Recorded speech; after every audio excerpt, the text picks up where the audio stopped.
দাম রেখেছে মাত্র 200 টাকা। প্রায় 150 গ্রামের ওপরে 160 থেকে 70 গ্রামের পিস দিয়ে বিরিয়ানিটার দাম রেখেছে মাত্র 200 টাকা। আর আনলিমিটেড বিরিয়ানি কিন্তু।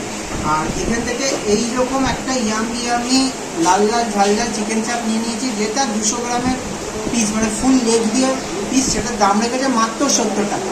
তোমরা যারা মাটন পছন্দ করো না, অনেকেই আছে মাটন বিরিয়ানি পছন্দ করো না, চিকেন খাও, তা চিকেন কি আনলিমিটেড এখানে পাওয়া যায়? চিকেনও কিন্তু আনলিমিটেড পাওয়া যায়। সেখানে 130 টাকায় এইরকম একটা ফুল লেগ দিয়ে এইরকম কোয়ান্টিটির বিরিয়ানি দেবে। কোয়ান্টিটি নিয়ে কোনো কথা হবে না, কারণ আনলিমিটেড বিরিয়ানি, রাইস আলু এখানে আনলিমিটেড। সেটার দাম রেখেছে কত জানো? 130 টাকা। আর যদি ডিম নাও তাহলে এক্সট্রা 10 টাকা লাগবে। দেখো ডিমের মতনই হয়, আমি কিন্তু ডিম নিয়ে নিই। এখান থেকে বিরিয়ানিটা নিয়ে নিয়েছি, মাটন বিরিয়ানি, আর এখান থেকে চিকেন চাপটা নিয়ে আজকে খাওয়া দাওয়া হবে। তো চলো, এই যে বিরিয়ানিটা কেমন লাগছে সেটা দেখতে হলে ভিডিওটা ফুল ভিডিও চ্যানেলে দেওয়া থাকবে, সেটার থেকে দেখে নিও। আর কন্ট্যাক্ট নাম্বারটা